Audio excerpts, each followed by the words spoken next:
Hello dear students, हम आज tense translation का नेक्स्ट वीडियो स्टडी करने जा रहे हैं। तो देखो इसमें आगे के जो सेंटेंसेस हैं वो कैसे बनेंगे। सेंटेंस है, आमंत्रित मेहमानों को किसान व उसकी पत्नी ने आमंत्रित मेहमानों को किसान व उसकी पत्नी भोजन परोस रहे थे। ये सेंटेंस है, चाहे इसको आप ले आए पहले और इसको ले आए बाद में, उससे कोई फ़र्क नहीं पड़ रहा है। यहाँ पर मैंने आपको बताया था सब्जेक्ट क्या होता है। सब्जेक्ट वो होता है जो काम करता है और जिस पर काम करता है वो होता है ऑब्जेक्ट। मेहमानों, आमंत्रित मेहमानों को, अब देखो किसान व उसकी पत्नी, यहाँ पर भोजन कौन परोस रहा है? जो भोजन है उसको जो परोसने का काम कर रहा है वो कर रहा है किसान और उसकी पत्नी कर रहे हैं। यहाँ पर जो काम करता है वो होता है सब्जेक्ट। तो ये हो गया सब्जेक्ट। तो ऐसे सेंटेंस में आप कंफ्यूज ना हो, इसमें सब्जेक्ट कहीं इसको मान लिया आप शुरू वाले को। किसान व उसकी पत्नी भोजन परोस रहे थे। परोसना वर्ब होती है और भोजन यहाँ पर क्या है? ऑब्जेक्ट है। आमंत्रित मेहमानों को, ये भी क्या है यहाँ पर? ये भी ऑब्जेक्ट है। यानी कि इस सेंटेंस में दो ऑब्जेक्ट हैं, भोजन और आमंत्रित मेहमानों को। अब इसको बनाएंगे आप सेंटेंस को। देखो इसका जो सब्जेक्ट है वो क्या है? किसान व उसकी पत्नी। किसान व उसकी पत्नी, ये हमारे इसका क्या है? सब्जेक्ट है सेंटेंस का। तो किसान को क्या बोलते हैं? इसको बोलते हैं फार्मर। व उसकी पत्नी and his wife. Farmer and his wife. Farmer and his wife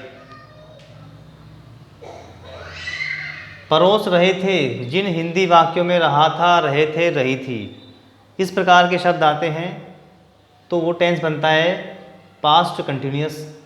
तो रहा था, रही थी, रहे थे, किसान और उसकी पत्नी यहाँ पर जो है ये है प्लूरल सब्जेक्ट है। तो वर्ब भी कैसी आएगी? यहाँ पर वर्ब आएगी प्लूरल। वोज नहीं, यहाँ पर वर आएगा। तो यहाँ पर लगाएंगे हम वर्ब।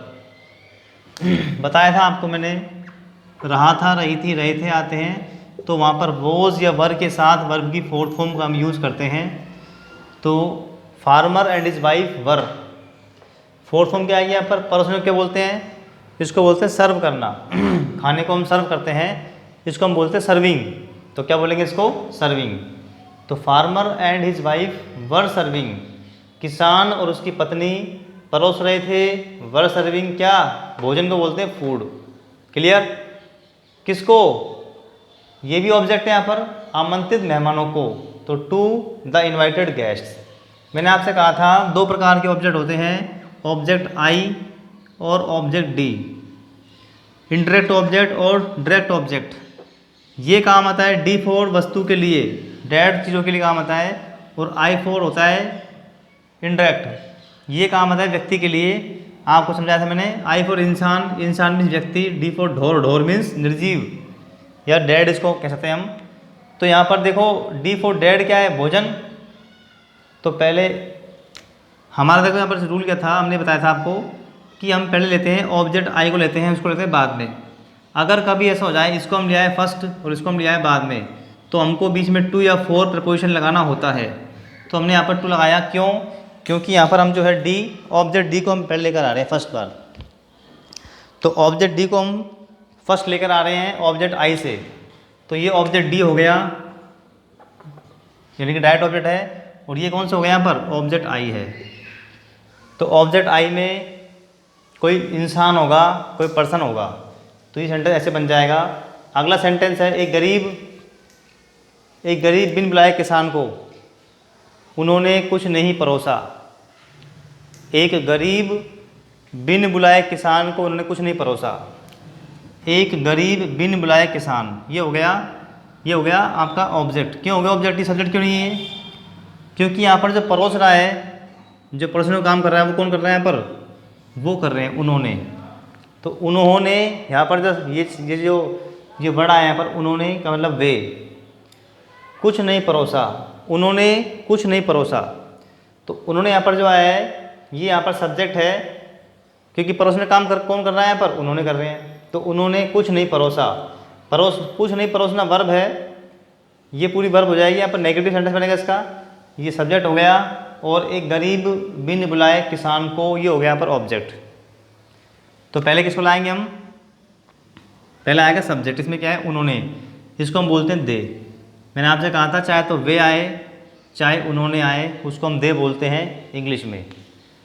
तो दे आ गया यहाँ पर उन्होंने। कुछ नहीं परोसा, दे सर्व्ड, परोसने को बोलते हैं सर्व, सेकेंड फॉर्म आएगी यहाँ पर सर्व्ड। कुछ नहीं को बोलते हैं नथिंग। इस सेंटेंस को आप ऐसे बना सकते हैं, they did not serve anything. चाहे तो आप लिखें दे सर्व्ड नथिंग, उन्होंने कुछ नहीं परोसा, या फिर आप लिखें they did not serve anything, उन्होंने कुछ नहीं परोसा। बात वही है, हमने यहाँ पर डिड नॉट लगा दिया और यहाँ पर था एनीथिंग और यहाँ पर नथिंग है। तो नथिंग में आपका नेगेटिव भी है और कुछ भी शामिल है।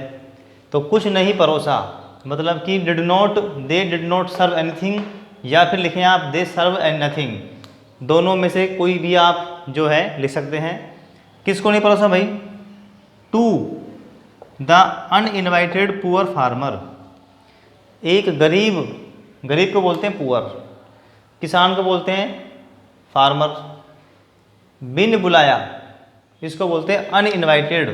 एक होता है इनवाइटेड मीन्स आमंत्रित, जो हमने पढ़ा था पर यहाँ पर ये रहा इनवाइटेड, इसको बोलते हैं आमंत्रित यानी कि बुलाए गए, बुलाए हुए। और ये कैसा है अनइनवाइटेड यानी कि बिना बुलाए हुए। तो दे सर्व नथिंग, उन्होंने कुछ नहीं परोसा, to the uninvited poor farmer, एक बिन बुलाए गरीब किसान को। अगला सेंटेंस है, सेंटेंस है रामलाल ने, हो गया सब्जेक्ट। क्या हो गया ये है सब्जेक्ट। देखा वर्ब है यहाँ पर, और की हो गया यहाँ पर कंजंक्शन। तो रामलाल ने देखा, तो रामलाल ने को बोलेंगे रामलाल, सब्जेक्ट देखा को बोलेंगे सा, और दैट को बोलेंगे की को बोलेंगे दैट। ये हो गया कंजंक्शन। अब देखो मोहन ने, कंजंक्शन के बाद दोबारा से क्या आएगा, ये आएगा सब्जेक्ट। मोहन ने अपने सभी मित्रों को, ये हो गया ऑब्जेक्ट, आमंत्रित किया वर्ब है।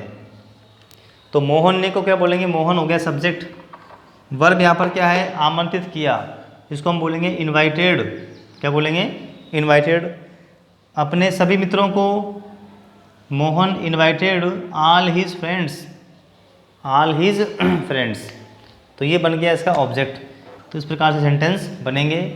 तो आप सेंटेंसेस बनाते रहिए, वीडियोस को लाइक करें और चैनल जो है उसको आप सब्सक्राइब करें, ताकि हमको एक मोटिवेशन मिलता रहे आगे के लिए। Okay, thank you. बाकी पढ़ेंगे नेक्स्ट वीडियो में।